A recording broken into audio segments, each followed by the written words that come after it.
We're the travel agents coming to you with tips, tricks, interviews, and voyages by cruise. The travel agents bringing you the latest travel news. Season 2 of the podcast. We are deep in it in our New England series. Yes, New England. This is the last of a series that we're doing.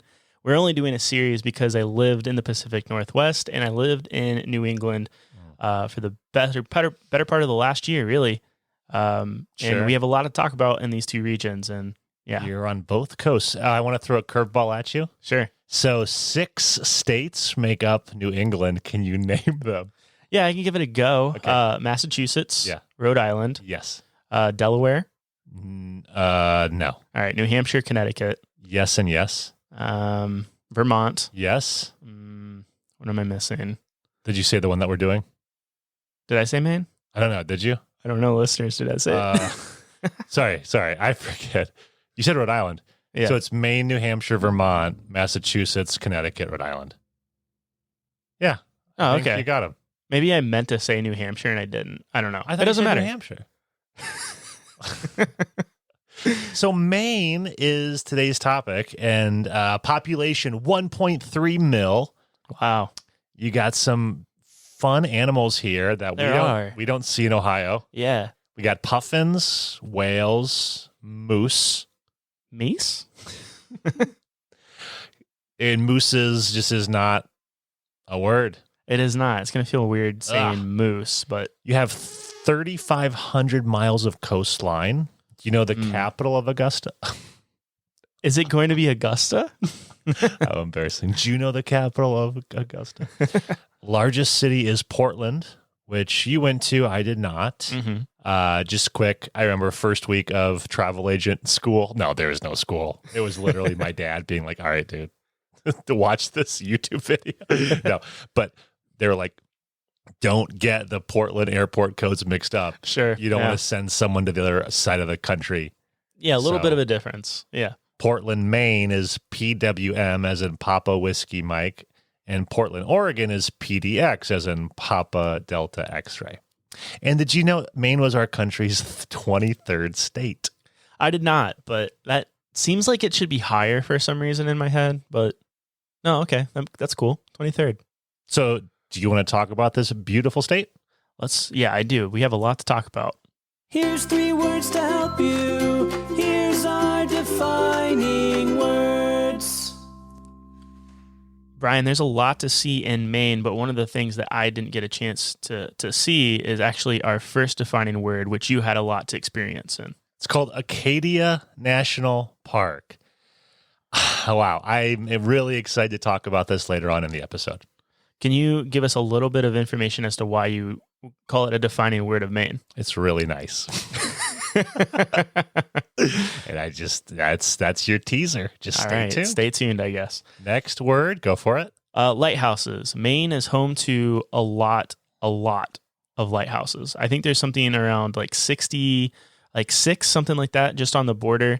I mean, obviously it's going to be on the coastline. That was a dumb thing to say. But there are a lot of lighthouses, and you would think that after a while they would get redundant, but they don't. They're really beautiful. Each one is unique, and we have a lot to talk about individual lighthouses. Do you think they're still necessary today with all the equipment? That's a good question. So I've visited quite a few lighthouses in the last year, both on the West Coast and the East Coast. And I don't recall ever seeing anyone there other than to like work on it, like maintenance wise. Yeah. But I think that was more for like restoration purposes as opposed to like. Well, maybe that's the beauty of them. You have this structure with this light, and then you don't really have to do anything. Huh. Last word is lobster. Yeah, Maine lobster always comes into rotation, right? You go to Maine, and people ask, "Did you have the lobster?" Spoiler alert: Brian and I, we don't eat shellfish, so we can't give any recommendations as to like where the best places is for lobster, but we would be remiss to mention Maine and not mention lobster. I hear it's nice. Get butter? Right. Well, that's what everyone says, that the butter is more delicious than the lobster. Yeah, I remember Is that true? before I didn't eat lobster. I've had it once when I was like a kid. Yeah. and it did nothing for me. It didn't really taste like anything. Lobster mac and cheese is big. It is big, yeah. I would assume because of the mac and the cheese. Ooh. But overall, just seafood, we could probably say. Yeah, for sure. Yeah. Yeah, you're on the seafood as a coast. whole. Yeah, great seafood. Sure. Water's freezing, so any animal that doesn't mind frigid. Yeah, the North Atlantic. Yeah, you're spoiled for choice here. Yeah. We got a lot of highs, we got a lot of Yeah. lows. Should we get into it? Yes. Sometimes things are good, sometimes they're bad too. It's highs, lows coming to Now, you. Will, I was thinking it's appropriate that I don't know when this will release, but we're recording this. The moment we're recording this, the leaves outside are gorgeous here in Ohio, and I can only imagine how much more gorgeous they are in Maine. Yeah. So our first high is, I would say, fall foliage.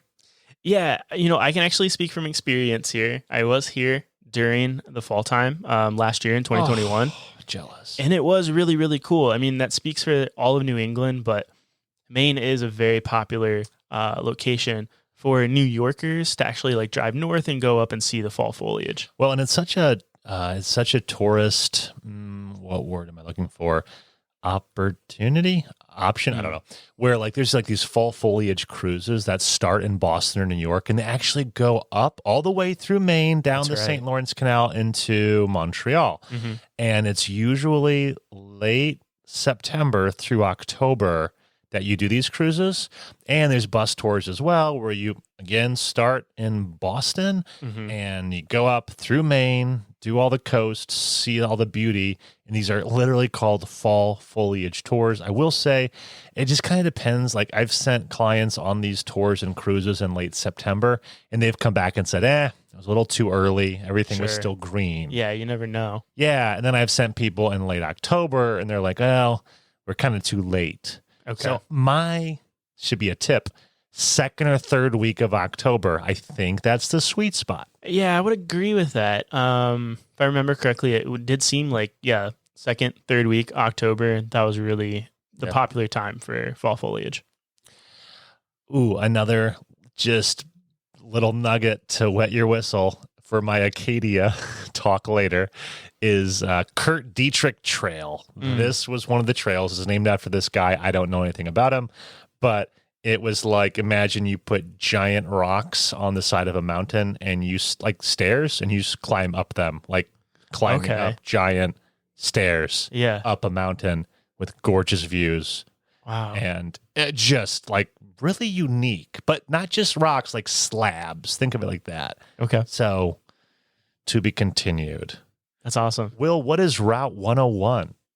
Yeah, so Route 101 is not to be confused with the West Coast Route 101. Both are gorgeous scenic drives, but Route 101 in the New England side in Maine is a very popular drive for the coast.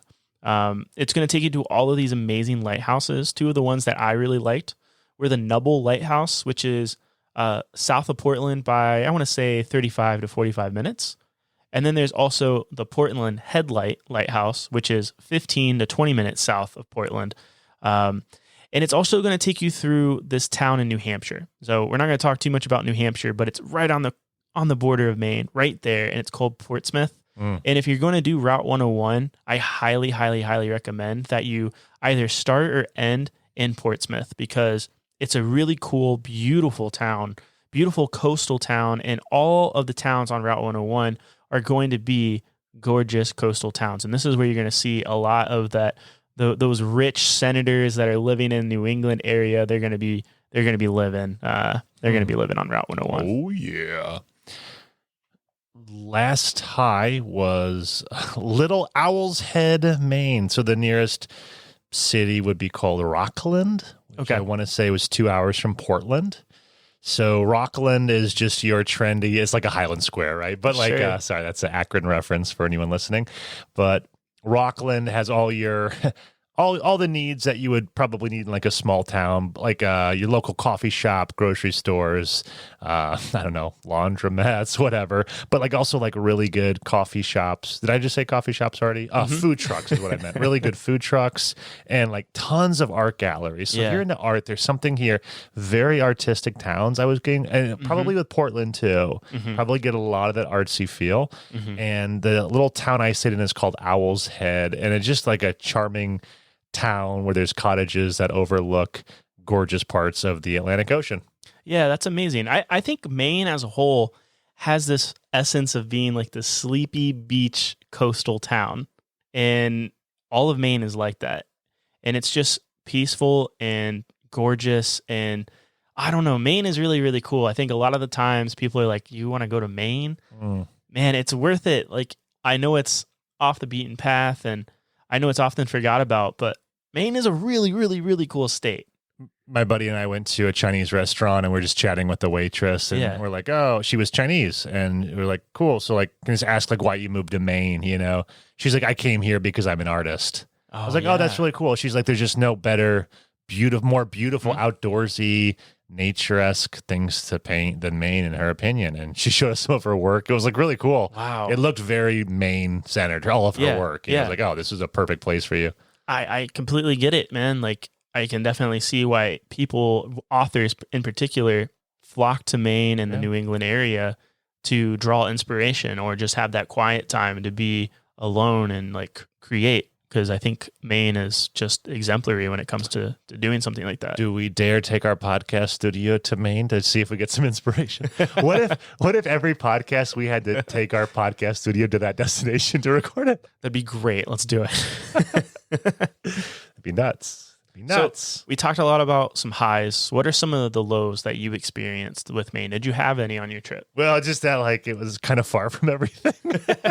I mean, it's tough to get to. So just a little fact here. It's the only state of the continental 48 that only borders one U.S. state, right? It borders New Hampshire. It does, and nothing else. So, I mean, if you're already in New England, I mean, it's probably not too bad of a drive. It just seems like whoever, and I recognize like I'm coming from the vantage point of Ohio. Yeah. But if you want to get there, it's just tricky. The nice thing is though, you can fly into Boston. I was just about to say that. Yeah. Were you going to say that? Yeah. Yeah. Get a rental car and then up that beautiful coastal highway and I don't know, 3-5 hours, whatever, to different parts. It depends on where you're going. You can get to Maine within 2 hours, but if you're taking the coastal route, you can do it in 3, and you're going to go through Portsmouth. I mean, there are airports. I don't want you to think like you can't get there. Definitely. But I kind of look at it as a driving. Yeah, think of it as like a driving trip. It's like, wow, whether you're coming from the Midwest or I don't know, kind of anywhere, it's not really on the way to anything. It's at the end. Yeah, Maine is very much a driving state. Like, I think if you fly in the middle of it, you're missing out on a lot. Yeah, I think one of the best options is to fly into Boston. And I guess we didn't really schedule this for tips, but I guess we're talking about tips right now. Sure. One of the best options is to fly into Boston, just because there's going to be a lot more direct flights to Boston. Ton of rental cars, and you're going to be able to see Maine from the ground up, from the very southern part all the way to as far as you want to go. And if anything, if you want to fly out of Portland, like afterwards, that's an option for you, but you're going to save some money. You can do a day trip in Boston and listen to our Boston episode to get some ideas. You should check out Boston. It's really, really cool. But I want to say one last thing, in relation to all of that, you mentioned that it only borders New Hampshire. Now, don't get this mindset that there is a large distance between Maine and Massachusetts, because there isn't. It's a very small slither of land. So technically it's bordering New Hampshire, but I mean, barely. Yeah. It's more so Massachusetts. It's also bordering Canada, so you could enjoy some Canada. That's true. What province would that be? Not Halifax. Ooh, what's over there? There's Newfoundland and Labrador, but I don't think those are the ones. What's the one that Montreal's in? Quebec? No, that's completely wrong. No, to be continued. Talk about your low. Yeah, okay. Okay. So my low was actually Portland, Maine, which is the biggest city in Maine, and it's still pretty small. I think the population is something like 200,000. But it was a low for me because, man, this is really tough. It's honestly, funny enough, very similar to Portland, Oregon, in that there were a lot of drug addicts on the street. And you could tell like the city wasn't doing anything to like combat that. And to be fair, when I went to Portland, Maine, I'm going sort of on like the tail end of COVID. Like things are still working their way into like opening up again. So a lot of the areas in Portland were closed down, but I don't know. I went there when I was 11 or 12 years old, and I remember it being really, really cool. But going back as an adult, things had changed a lot from the last time I had visited, and I just felt a little let down. And that could have been just having like really high expectations. Also, I went I want to say I went in November. So not the best time to go to Maine as a whole. Very much the off season, in every regard. It's not beach season. Yeah. It's not fall foliage season. Everyone's kind of like, hey, we're cold. We just want to stay inside. But now you bring up a good point. Yeah, Portland still has some really cool things to see. I recommend going to Commercial Street. That's going to be, funny enough, all the areas where you're going to see like commercial activity, your local mom and pop shops, restaurants, all those sorts of things. And there's also a section that's the old town, the old city of Portland. So you're actually going to be able to see some buildings from like the 1600s, some old banks, cobblestone streets, those sorts of things. So yeah, you're still going to be able to get some really cool like heritage and characteristics, but I don't know. I just felt let down. But I would go back to Portland, but in a high season to check it out. Appreciate your honesty. The two Canadian provinces, main borders is Quebec and New Brunswick. Oh, New Brunswick. Okay. Yeah. Go. Ready for our tips and tricks? Tips from the travel agents. The first thing is like when to go. I don't know. I mean, this is definitely, you're so far north. It kind of reminds me of Canada and a little bit of Alaska. Not really. No, not Alaska.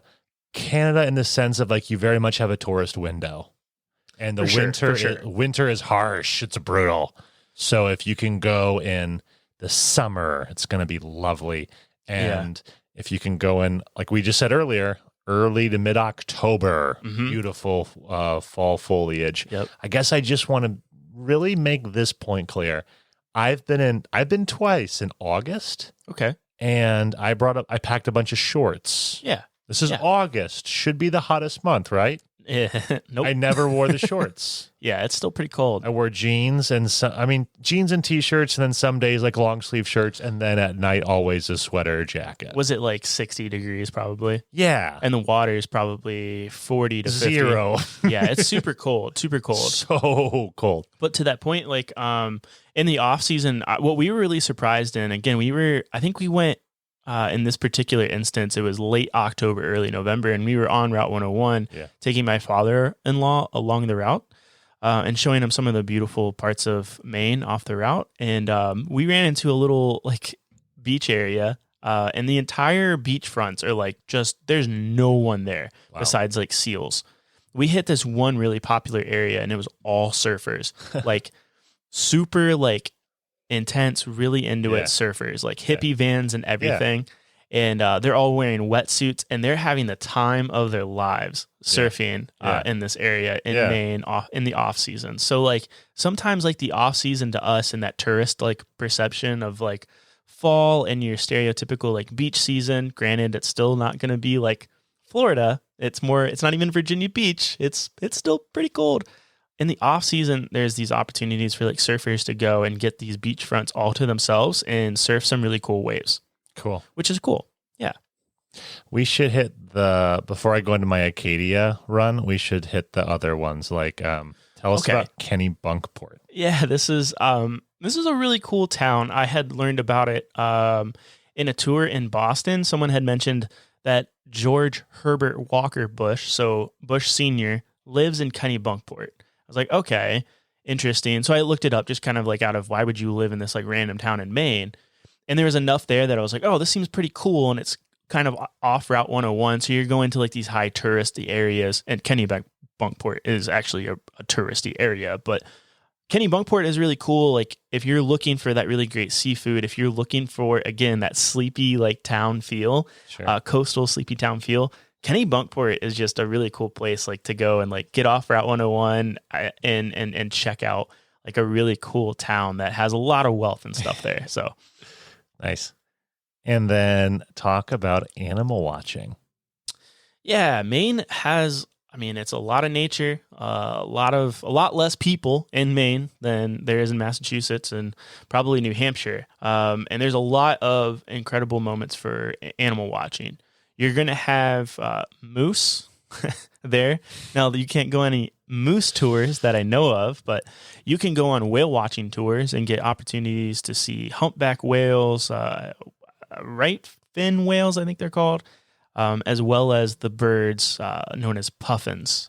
Those are those really small, cute, so cute. Yeah, super cute birds that you can often see, like, I mean, off the North Atlantic is really they're popular. in Iceland too. I just think it's kind of interesting. Iceland and Maine, they're kind of, I mean, not close geographically, but kind of, yeah. Closer than it's a as lot close of as other we states. can get in the States, yeah, for sure. Yeah, I mean, I think puffins seem to be, working around the North Atlantic, so like the Faroe Islands, Iceland. I wonder if puffins Greenland, go to Ireland, and Greenland. Maine. Yeah, I would imagine. Yeah, this is our area.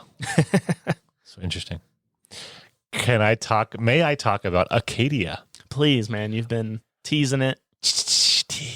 Acadia National Park is incredible. So just first some quick things. So like you need an entry pass to get there. If you're bringing a car, it's $30 per car. You should buy this online prior, though I don't think it sells out, but also maybe it would. Go ahead. I have a question. So coming from the Pacific Northwest, when I'm thinking national parks, I'm now thinking, oh, can I take my dogs there?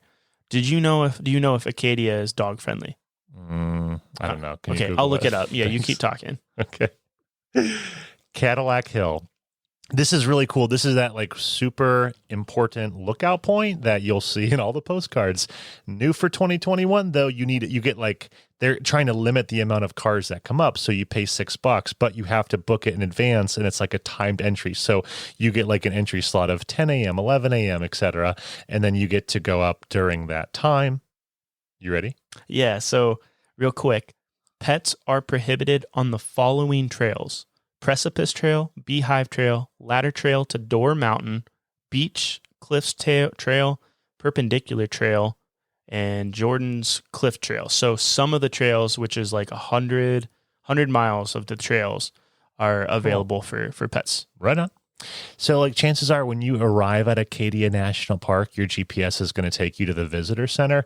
That's not bad. There's a lot of parking. There's restrooms. There's like great areas to fill up your water bottles. There's a gift shop that's air conditioned, etc. But probably the best part about the visitor center is they have a whole bunch of guides that can tell you like, here's what you should do if this is what you like. Because I just walk up to them like, listen, here's what I enjoy. What do you suggest? And they just tell me. Yeah. And I prefer that. Yeah. Why not have an expert tell you, right? But if you know what you're going to do, because like the amount of traffic going in there is going to slow you down. For sure. So I kind of if you know what you want to do ahead of time, then just go there and skip the visitor center. You're not like missing anything. So Acadia is on this 26-mile road. It's easy to remember 26 because of marathon, I thought. Yeah. But basically it's like kind of like a big, like a loop. It's called the Park Loop Road, and it takes you around the entire national park. So that's an easy way. If you're trying to think, how big is it? Just think 26 miles in a big giant loop. Everything inside it is the national park. But here's the kicker. It's a one-way road. So like if you miss your hiking pull-off, then you're stuck going around the entire loop and trying again. Oh, man. But there's this one saving grace where they put this one highway just right through the middle of it. Okay. So if you screw up and miss your pull-off, you can just kind of go to that highway, go back, and then try again. Okay. Go to like the beginning of the loop? Yeah. Okay. Yeah. Okay. Yeah. The loop's kind of more of an oval. Okay. From what I remember. So, but still it took, because I totally did it and it still took forever, but just annoying because you can't just like put your car in reverse for so long. So here's like my favorite, here's the itinerary I did, which I loved it. I don't know what I missed. Sure. but I hit a lot of the places you're supposed to see. So I started with Cadillac Mountain in the morning, and you pay $6 because that's required now, and you get a timed entry. Also, if you're big into photography, you do what's called the sunrise. You go up with the sunrise group, right? Definitely. And there's a very limited amount they allow up for the sunrise. Wow. And rumor has it, it's the first point of the U.S. to see the sunrise. Oh. Next, you would drive like 7 miles to this area called the Wild Gardens of Acadia, free parking. And so the trail I did was the epic trail, Kurt Dietrich's climb. This is cool. I have a bunch of GoPro footage. I hope we can put it to a video sometime, Will. Wink, wink. But this is definitely strenuous. Elevation gain is 955 feet. Distance is 7 miles. I just did a section of it, which took me like 1 hour up, 1 hour down. The trail is built by these massive like slabs of stone that were inserted to the mountain as like steps to ascend, so think like Stairmaster, but outdoors. But it's a really impressive climb, and the view from the top is awesome. So by the end of that hike, you're going to be starving. Okay. So if you didn't pack a lunch, then go back and drive the 2.5 miles back to Bar Harbor to grab a bite to eat. Yeah. Bahaba. I'm not going to give you my restaurant recommendation yet because this is just a quick lunch, right? Right on. Yeah. So after lunch, you're then going to drive 4.6 miles to what's called Sand Beach. Yeah, this is like take a little siesta. It's like a shockingly white sand beach. Will, were you shocked at how like clear the water was and white the sand was? Dude, like your footage of it, like I was like, oh my gosh, I'm so mad I didn't go to Acadia. Put my GoPro underwater and you can see really clearly. It's like, oh my gosh, I feel like I could drink this water. Gorgeous. Yeah. So that was awesome. There's also restrooms there. One of the highest rated hikes in Sand Beach is like the Sand Beach to Otter Point. So that would be a good one. I guess it's an easy hike for the whole family, though the rocks can be slippery. So then I'm going to be very clear here. You're going to make a quick stop. Notice I said the word quick, to Thunder Hole. All the tourist sites say you should do it, but I disagree. This would have been my low. I wish I would have put this for my low. I forgot. Why is that? It's only a 3-minute drive from Sand Beach, so very easy. Don't miss it. But basically, you hear these waves crashing into the cliff, and it makes a thunder sound. Oh wow! Okay. Yeah, neat. Neat. Just see it once and get out of there. It's not like it's going to get way better. Yeah, I don't know. Right. If you really want that, go to what's that other national park out west with the hole that Old Faithful? Yeah. Is that in what's that a park called? Yellowstone. Thank you. So I'm nearing the end here. After Thunder Hole, you're going to drive 8.2 miles to reach Jordan Pond for like a really nice, beautiful stroll. But if you want a more strenuous hike South Bubble Mountain and Bubble Rock. So At this time, you're hiked out, you're done, you are ready to go 6 miles back to Bahaba for dinner, and I need you to go to Getty's. Getty's is Geddys. Wow, really good food. This is right in downtown Bar Harbor, so great views. Parking is metered, so be prepared to pay for it, though they all take credit card, it seems. But you're just going to see tons of people strolling through downtown Bar Harbor. Very much like a walkable town, maybe the most walkable town I've ever been to, just because there's so much to see. Parks, there's the water, there's people doing art, there's like great shops and all sorts of stuff. Pick up your t-shirt, your hoodie, and then of course make sure to bring home fudge for your family who stayed behind. That sounds amazing. I think it's worth noting, where is Bar Harbor? How do I get there? How far away is it from Boston, or how far away is it from Portland? If you're visiting Maine from Boston, it's going to be about 4 to 5 hours, depending on traffic and really the season.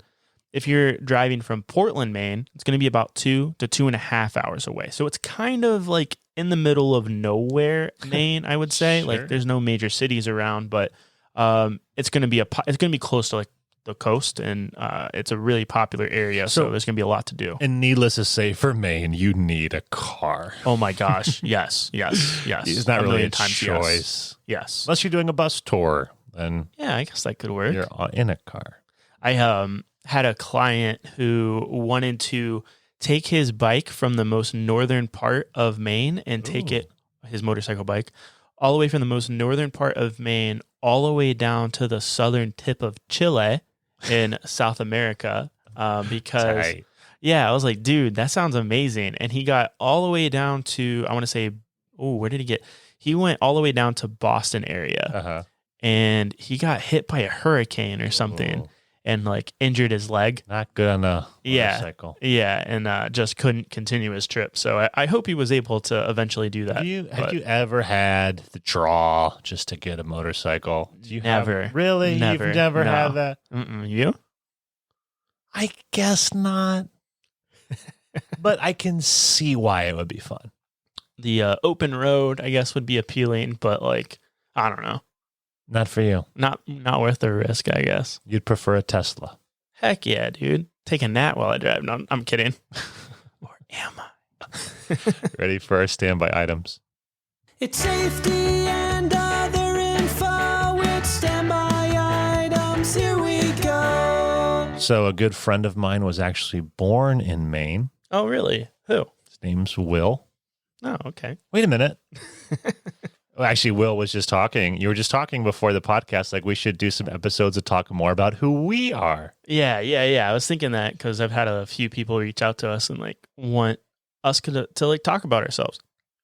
But yeah, I was born in Maine. My parents were in the military, and they were stationed in Brunswick, Maine, which is just north of Portland, and that's how I got born in Maine. I've been there a few times since then, but Cool. I've never really lived there. Okay. Good. Good start. Great story.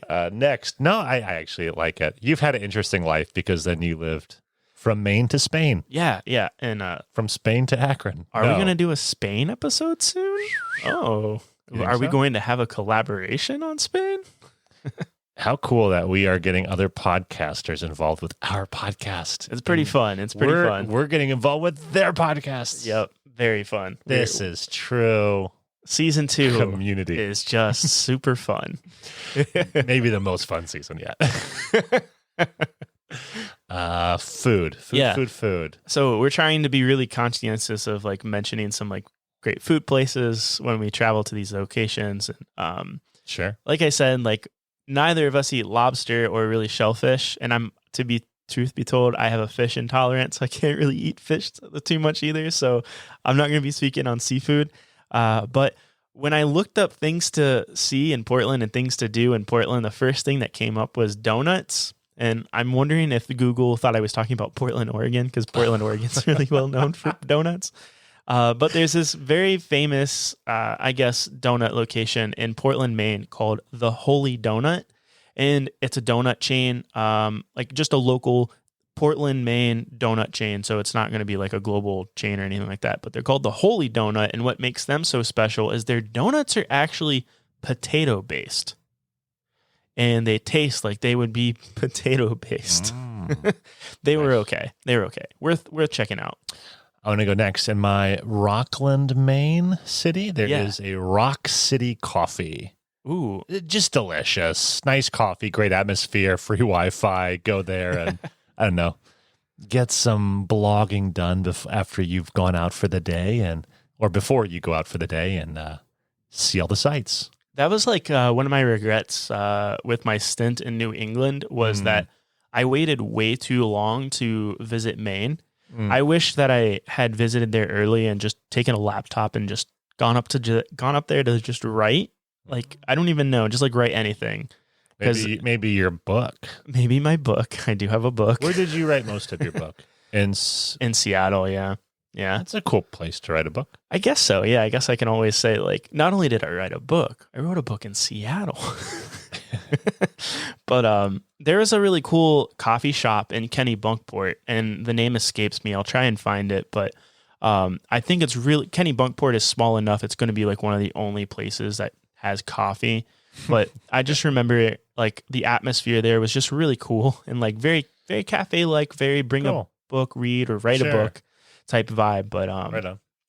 the last restaurant that I want to mention is actually called Duck Fat. That's duck as in the bird and fat. And that's in Portland, Maine. And that's near the commercial street that I was talking about earlier, just north of it. And Duck Fat is a really great place to get some craft brewery, some local craft brewery from Portland and the surrounding areas within Maine. And it also has more of like like a gastro or a bistro type feel to it. I got the Oaxacan style smoked brisket. So yeah, I had a Mexican style panini. But it was really, really tasty, and I really recommended it. Duck Fat is a really cool place to check out. Yeah, it looks delicious. Tell us about the toll roads.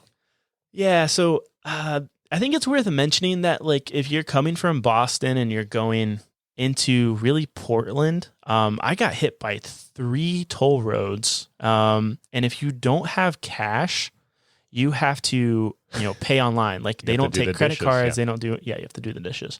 So I had to be real conscientious of like, by the time I got to like my destination, go to the ATM, get the cash and pay now at this point, 6 toll roads, because 3 on the way there and then 3 on the way back. Mm-hmm. And I think it totaled for around $40 between those 6 tolls. So round trips, like $40 in tolls. And they could have increased that since then, because I know they increased tolls like after COVID and stuff. Okay. Pot is legal. Hey. Pretty soon that's going to be like, okay, like every state is. Yeah, come on, dudes. Stephen King. Yep. Have you read any Stephen King books? Have you watched any? I've watched a bunch of Stephen King stuff. Shout out to The Shining, my boy Kubrick. Cool. Oh, yeah, I've seen The Shining. I have a cool Shining story. Oh, do tell. I'm on an outdoor movie theater in downtown Athens at night overlooking the Acropolis, which is lit up behind the screen, and they're playing The Shining with Greek subtitles. That sounds amazing, and I am very jealous. You could get liquor and popcorn. Oh my gosh, that sounds like right up there. Have you heard of like the you watched Jaws on a pool float in like the lake or whatever? That sounds like so awful yet so awesome, like one of those viewing experiences. I would say Jaws on a boat is right below your Shining experience. Thanks, you have one last standby. Oh, yeah, I do. I thought this was kind of interesting. I don't know. Maine used to be a part of Massachusetts, the state. So Maine is a part of the United States, but just as Massachusetts. And Maine was actually a really popular place for the colonists to go and get timber. And they actually used the timber from Maine to build the ground that went over the Charles River. If you remember our Boston episode, I talked about how a large portion of Boston is actually built on top of the Charles River. They kind of terraformed it. They did it with trees from Maine. Wow. And at a certain point, people in Maine were like, "Hey, we are exporting a lot of stuff. Like, we kind of want some representation." I believe that's kind of how the story went, and they became their own state in 1820. So I thought that was kind of interesting. A little history for you.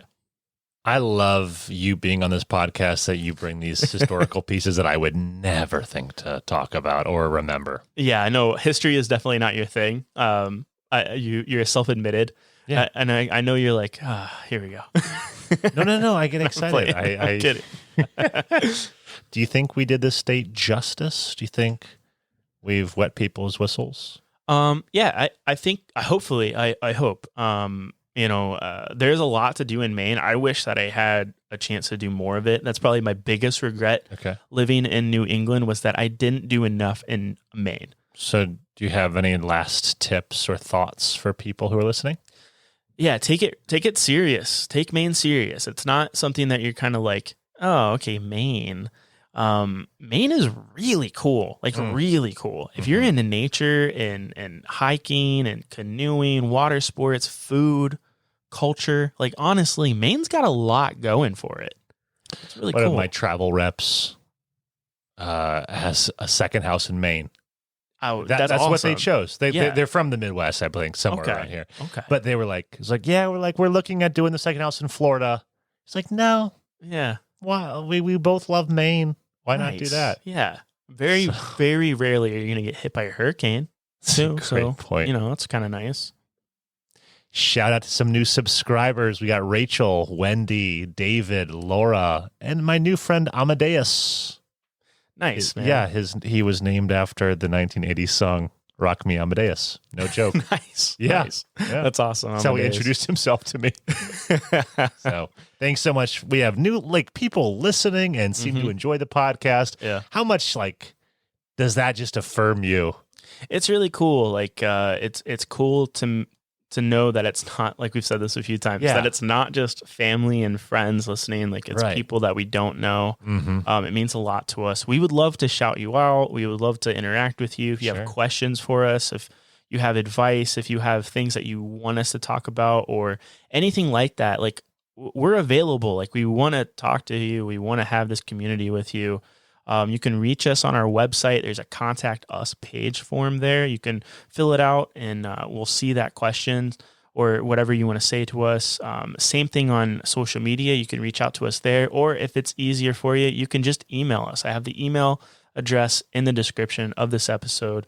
And it means a lot for you guys to share us, to reach out to us, to leave reviews, in any form of engagement. I can't even begin to express how much it means to us. Thanks for listening. We're the travel agents, that's the end of our show. Make sure to comment and subscribe before you go. We're the travel agents, thanks for listening. Now book your trip, then pack your bag and do some traveling. Are we late? 2 minutes. I can't find a Zoom link though. Take your time. Ooh, can we plug it in and chat with them? I'm just trying to get on there. Yeah, that'd be probably most important.